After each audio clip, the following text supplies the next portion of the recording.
स्वागत है आप सभी का tech study ITI YouTube channel पर। Workshop calculation and science first years and एक वर्षीय ट्रेड जितने हैं सभी के लिए यहाँ पे ये आपकी क्लास 2 होगी, जो कि महा मैराथन सीरीज की क्लास 2 है। इसके बाद आपकी एक क्लास और होगी जिसमें आपका वर्कशॉप कैलकुलेशन एंड साइंस पूरा कंप्लीट हो जाएगा।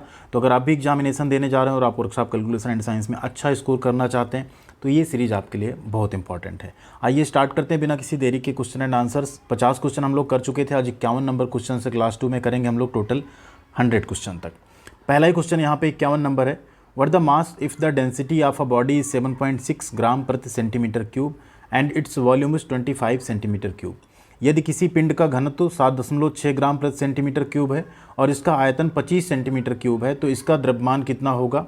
देखिए आप सबको पता है द्रव्यमान m इज इक्वल टू होता है आयतन, ठीक है, इंटू घनत्व या घनत्व इंटू आयतन आप कह सकते हैं।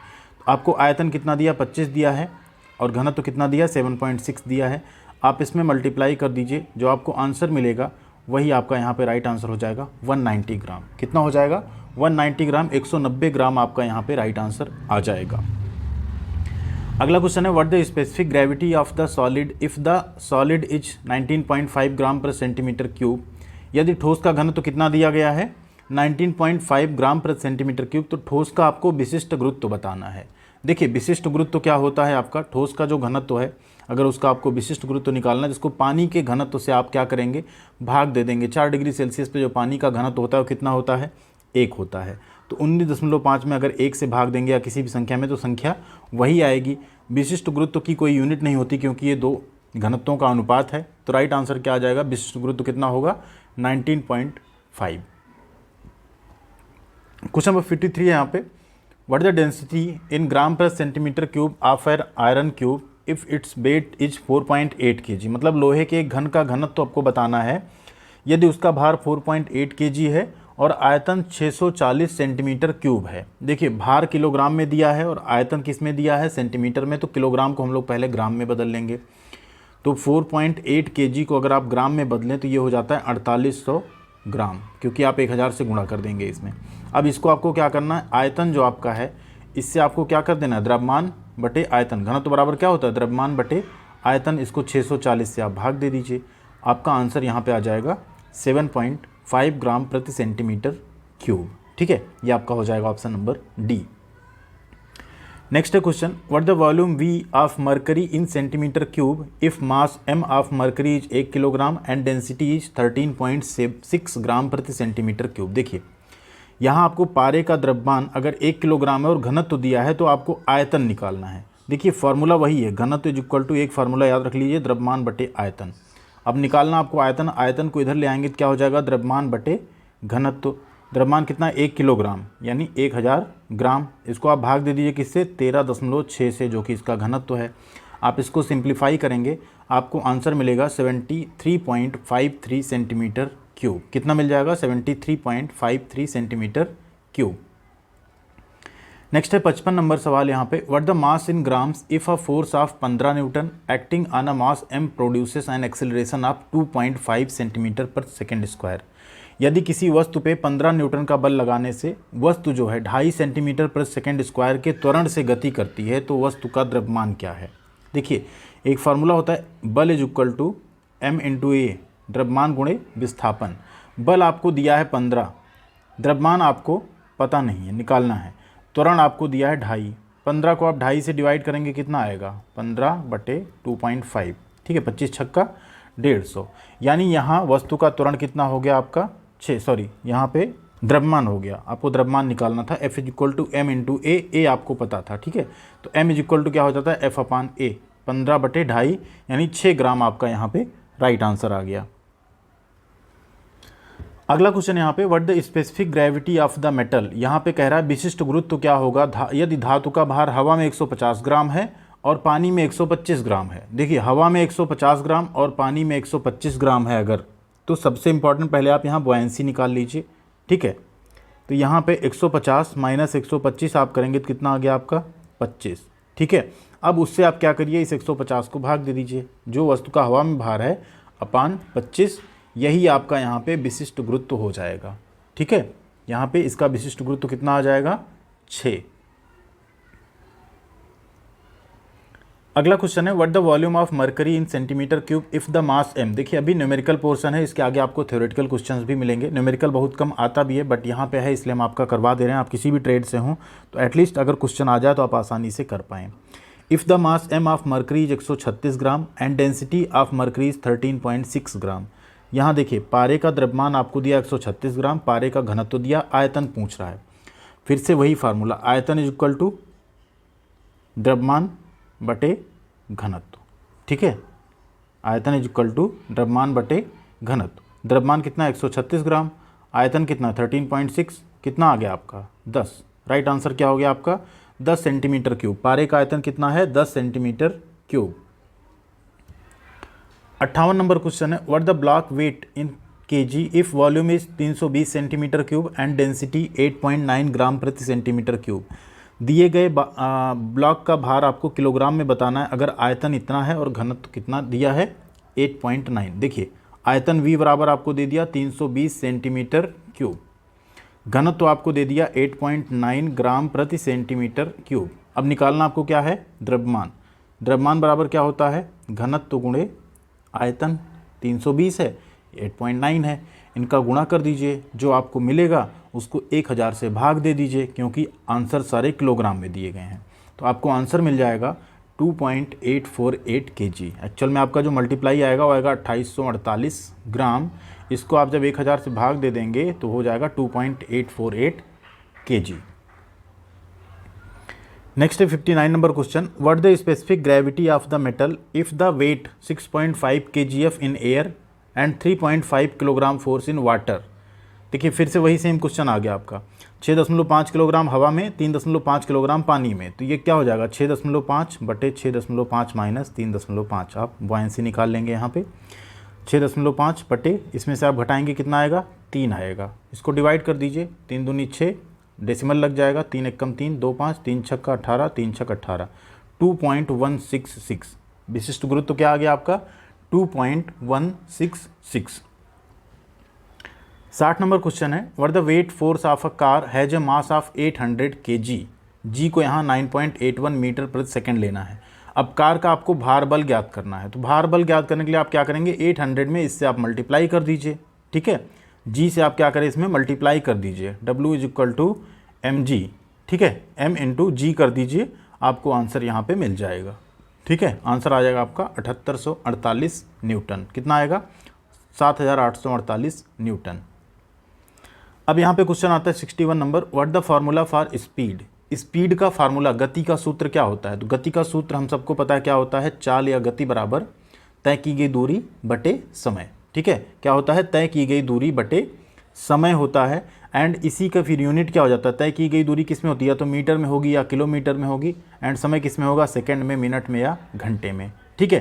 तो ये आपका गति का सूत्र हो जाता है किलोमीटर प्रति घंटा या मीटर प्रति सेकंड, आपको यूनिट मिल जाती गति की। अगला क्वेश्चन है what the unit of speed. गति की इकाई क्या है। तो गति की इकाई क्या होगी, अभी हमने बात की मीटर प्रति सेकंड, तय की गई दूरी बटे समय, ठीक है। मीटर प्रति सेकंड हो सकती है, किलोमीटर प्रति घंटा हो सकती है, किलोमीटर प्रति मिनट या मीटर प्रति मिनट भी हो सकती है, ठीक है।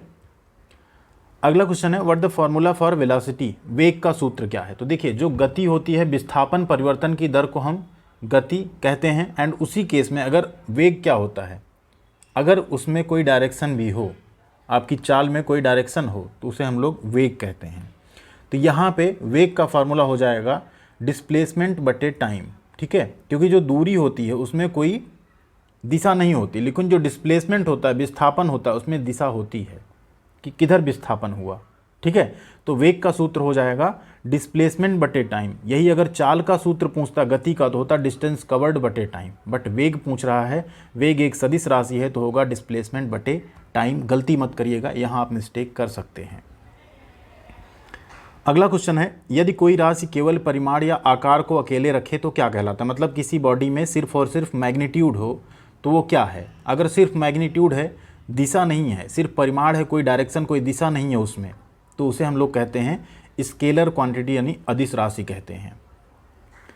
अगला क्वेश्चन है what is called if a body possesses both magnitude and direction of velocity. यदि किसी वस्तु में परिमाण और वेग दोनों हो, मतलब दिशा भी हो और परिमाण भी हो, तो उसे क्या कहेंगे, तो उसे हम लोग वेक्टर क्वांटिटी कहते हैं, सदिश राशि कहते हैं, याद रखिएगा।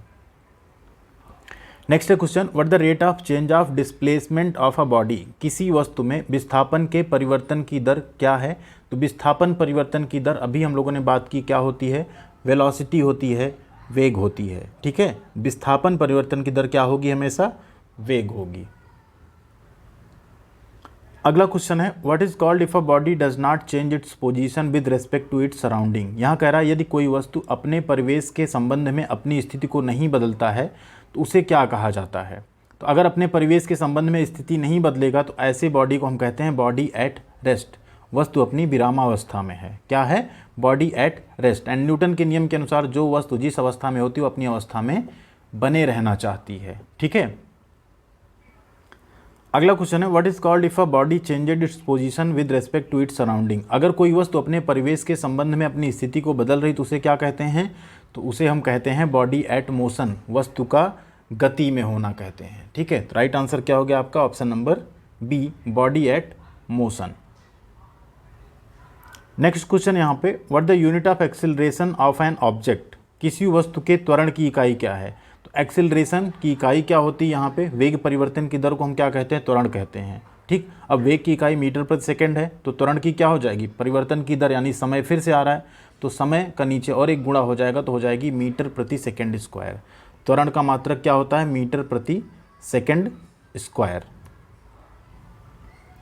नेक्स्ट है क्वेश्चन देखिए, what is the acceleration of a car if the speed of the car has increased from 25 km/h to 40 km/h in 1 minute.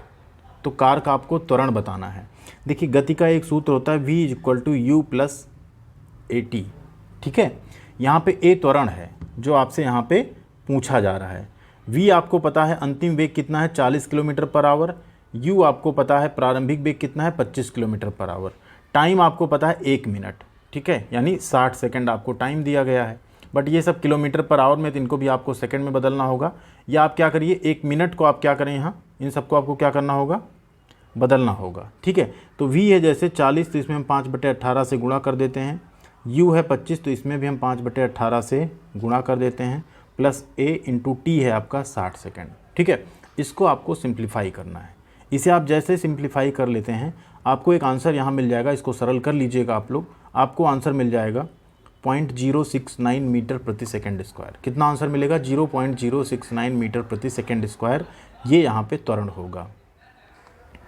Next question फिर से वैसे ये देखिए, what the retardation of A car moving with the velocity of 50 kilometre प्रति घंटा is brought to rest. यहाँ पे भी देखिए हम आपको सारी चीज़ें बता दे रहे हैं। यहाँ 50 किलोमीटर पहले से चल रही है, यानी u का मान दिया है 50 km/h, ठीक है। v क्या बोल रहा है, टू रेस्ट, ब्रेक आप लगा रहे हैं, गाड़ी 0 हो जा रही, मतलब अंतिम वेग उसका कितना है, 0 km/h है, 0 है।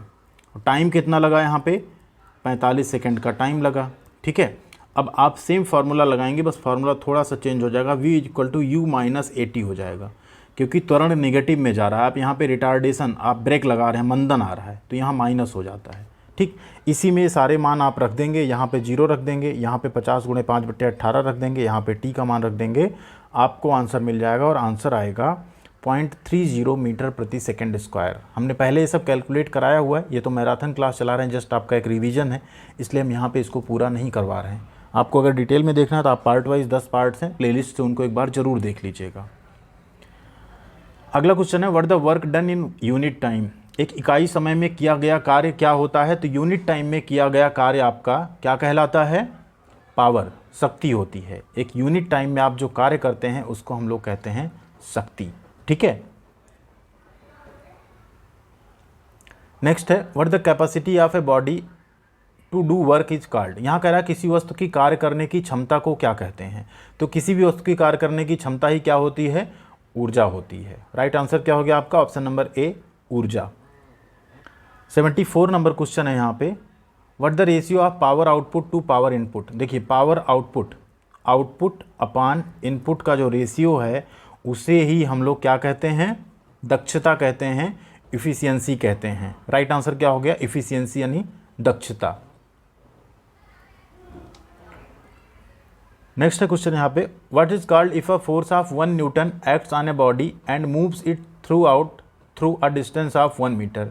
यदि 1 न्यूटन का बल किसी वस्तु पर कार्य करता है और उसे 1 मीटर की दूरी तक चला देता है तो उसे क्या कहते हैं?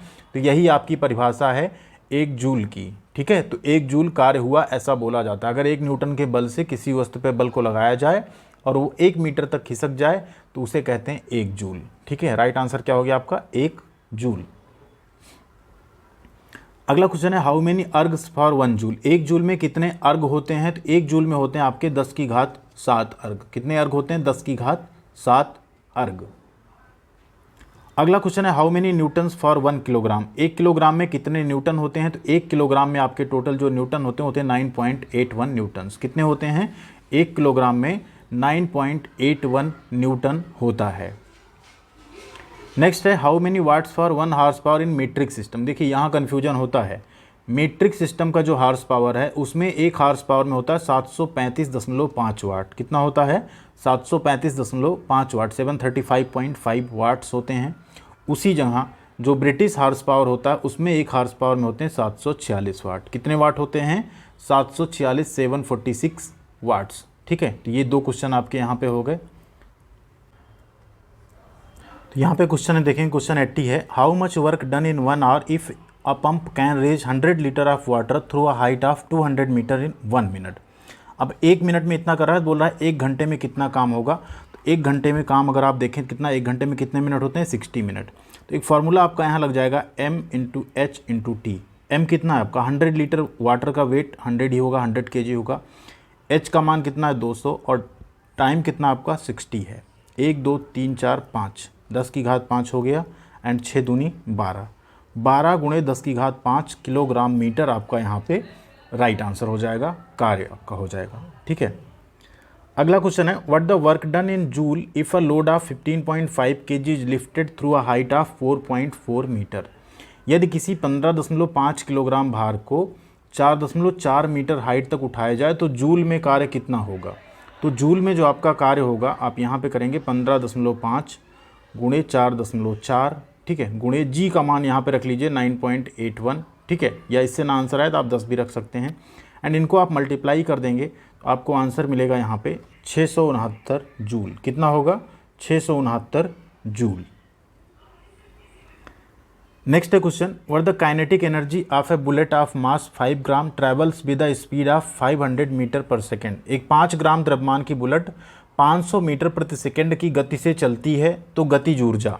अब गतिज ऊर्जा का फार्मूला होता है 1/2 mv²। ठीक है, 1/2 m का मान कितना है? देखिए 5 ग्राम है, इसको किलोग्राम में बदल लेते हैं ना, क्योंकि ये मीटर पर सेकेंड में है तो इसको 1000 से भाग दे लेते हैं। फिर यहाँ पे क्या है? 500 मीटर पर सेकेंड स्पीड है, इसका स्क्वायर है 500 गुणे 500, 1 2 1 2 3, 3 जीरो कट जाएंगे, 50 5, 50 को काट देंगे यहाँ पे कितना आ जाएगा? 25 आ जाएगा। 25 पंचे 125 और पंचे 625। राइट आंसर क्या आ गया? 625 जूल। 83 नंबर क्वेश्चन है व्हिच रेफर्स द टेम्परेचर। तापमान को संदर्भित करता है। तापमान मतलब क्या होता है बेसिकली पूछ रहा है, कौन सी चीज़ टेम्परेचर को रेफर करती है? तो टेम्परेचर बेसिकली होता है आपका स्टेट ऑफ हीट। आप टेम्परेचर से ही बता सकते हैं किसी चीज़ को कि ऊष्मा की इसमें अवस्था क्या है, गर्म है, ठंडी, ये सारी चीज़ें आप टेम्परेचर के बेसिस पे आप बता सकते हैं। ठीक है, ऊष्मा की अवस्था आप बता सकते हैं टच करके किसी चीज़ को।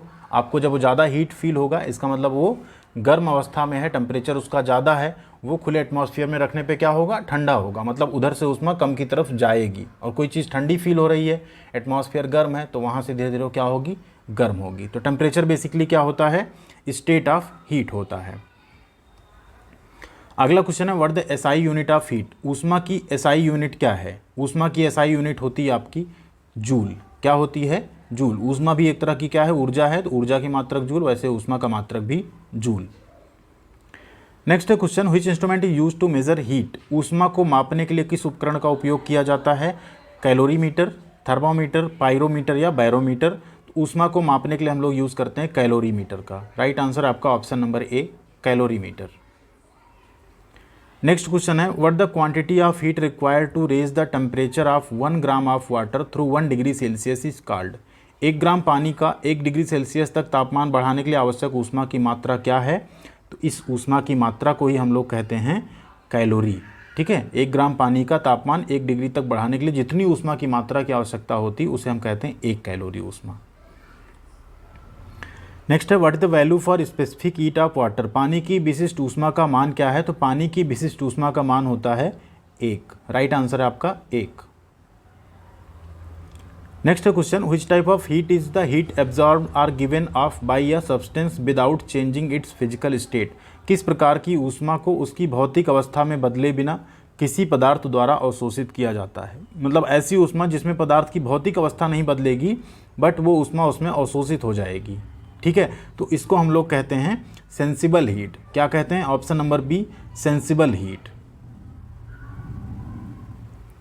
अगला क्वेश्चन है what the boiling point of water in Fahrenheit scale. Fahrenheit scale में पानी का क्वथनांक कितना होता है? तो फ़ारेनहाइट स्केल में पानी का क्वथनांक होता है 212 डिग्री फ़ारेनहाइट। इसकी जो स्केल होती है फ़ारेनहाइट स्केल 80 से 212 की स्केल होती है। इससे डिग्री सेल्सियस 0 से 100 होती है, तो 100 पे पानी क्वथनांक उबलने लगता है, फ़ारेनहाइट में 212 पे उबलता है, दूसरी जहाँ आपका केल्विन में 373 पे उबलेगा। ठीक है, 373 डिग्री केल्विन, ये सेल्सियस, ये डिग्री फ़ारेनहाइट। अगला क्वेश्चन है केल्विन स्केल में पानी का जमाव बिंदु। जमाव बिंदु मतलब फ्रीजिंग पॉइंट जिस पे पानी जम जाए। डिग्री सेल्सियस में कितना होता है? 0 डिग्री। तो केल्विन में कितना होगा आपका? केल्विन में जो 0 होता है वो बराबर होता है 273 डिग्री केल्विन के। तो 273 आपका क्या हो जाएगा? जमाव बिंदु हो जाएगा। अगला क्वेश्चन है convert 45 degree Celsius into degree Fahrenheit. अब 45 डिग्री सेल्सियस को फ़ारेनहाइट में बदलना है। देखिए एक फार्मूला होता है, इस फार्मूले को आप लोग याद कर लीजिए, आप सारे जो भी चीज़ें चेंज करनी होंगी कर पाएंगे। Degree Fahrenheit is equal two degree Celsius into 9/5 plus 32। ये फार्मूला याद कर लीजिए। इसमें आप क्या करेंगे? इसका मान यहाँ रख देंगे। ठीक है, आपको डिग्री फ़ारेनहाइट का मान यहाँ पे मिल जाएगा। जैसे आप यहाँ पे 45 रखेंगे, 45 इंटू 9/5 प्लस 32, 5 9 45, 9 9 81, और 81 में 32 आप जोड़ देंगे, कितना आएगा? 8 3 11। ठीक है, और 2 1 3, 113 degree Fahrenheit. Next question, at what temperature will Fahrenheit and centigrade thermometers give the same reading. किस तापमान पे फ़ारेनहाइट और सेंटीग्रेड थर्मामीटर समान रीडिंग देंगे?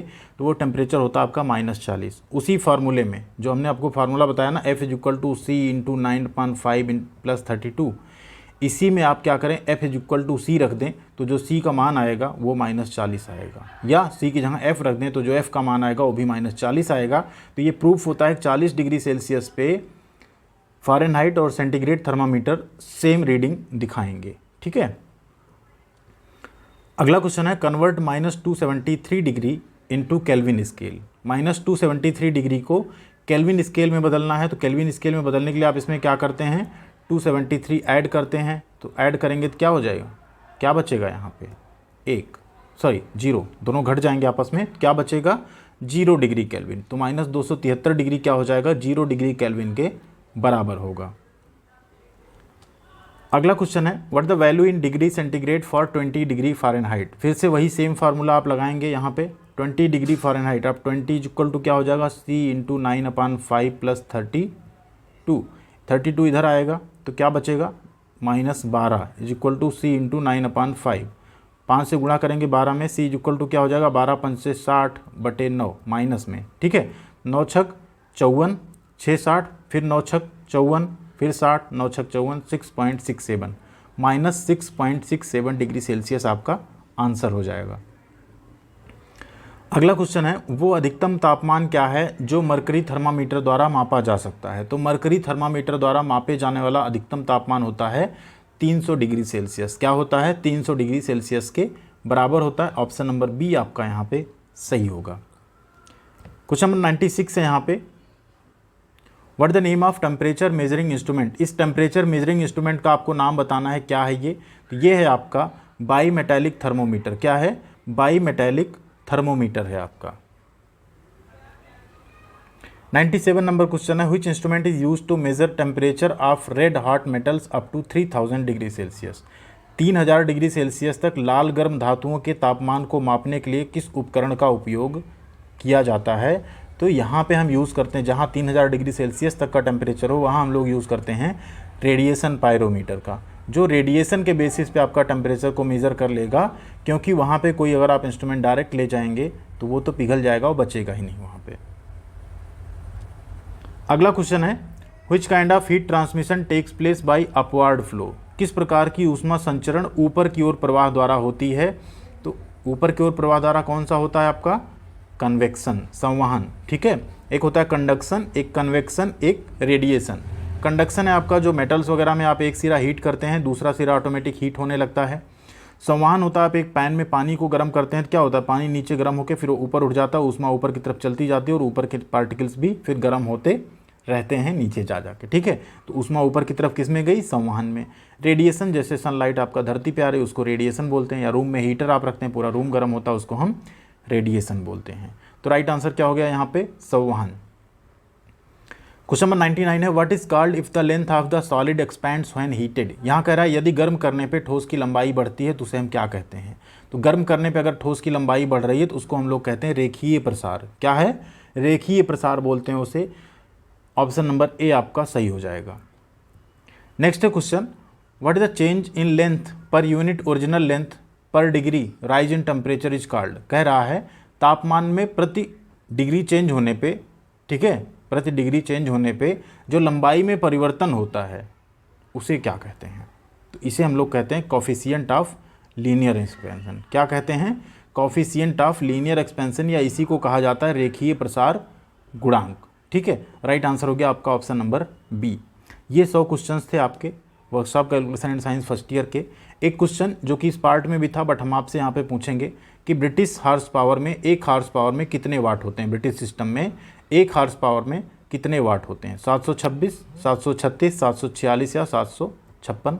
जो भी राइट आंसर आप लोग कमेंट करके बताइएगा। एंड वीडियो को लाइक और शेयर जरूर कीजिएगा। चैनल पर नए हैं तो सब्सक्राइब करके बेल आइकन को भी दबा लीजिएगा, जिससे आपको सभी तरह के अपडेट और इन्फॉर्मेशन हमेशा चैनल पे मिलती रहे। थैंक यू वेरी मच, ख्याल रखिएगा अपना।